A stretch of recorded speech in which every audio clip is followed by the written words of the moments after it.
Welcome back to my channel Pakghar and Lifestyle. Jot apnaloke cooking video logote lifestyle related video pabo. Aru aji moi apnalokor osorloi oti sohoj bhabe Khutura Xaakor Bhaji recipe eta loi ahisu. Tene hole ahok video to start koru. Eya prothomote moi ekhon kerahit eya mithatel gorom kori loisu. Eya horiyo tel aru tel khini gorom holot moi okonman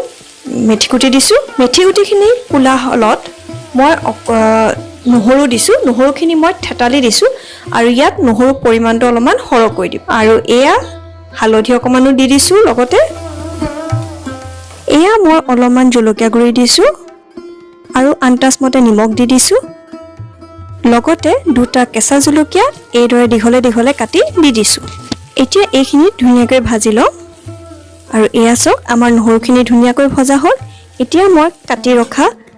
খুতৰা শাকখিনি দি দিম আৰু খুতৰা শাকখিনি লগতে মই এটা medium সাইজৰ আলু মই এফাল দিছো আলু ফালু মই দীঘলে দীঘলে কাটি ইয়াত দি দিছো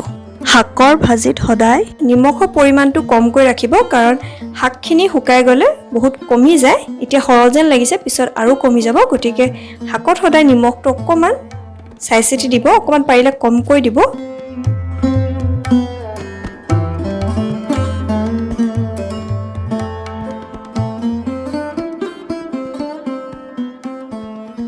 আৰু এয়া সব একেবাৰে লো ফ্লেমত মই এতিয়া এখিনি ভাজি থাকিম আৰু এয়া সব মই ঢাকনখনত যোনখিনি পানী হৈছিলে সেইখিনি আকৌ এই ভাজিতে দি দিছো আৰু এতিয়া এখিনি ভাজি আছো এয়া আমাৰ হলে দেখছেনে অতি সোনকালে এখন ভাজি হৈ যায় ৰেচিপিটো যদি ভাল পালে তেনেহলে প্লিজ এটা লাইক দি দিব লগতে কমেন্ট কৰিও জনাব ভিডিওটো কেনেকুৱা পালে আৰু মোৰ চেনেলটো যদি আপোনালোকে সাবস্ক্ৰাইব কৰা নাই তেনেহলে প্লিজ সাবস্ক্ৰাইব কৰি দিব থ্যাংক ইউ ফৰ ওয়াচিং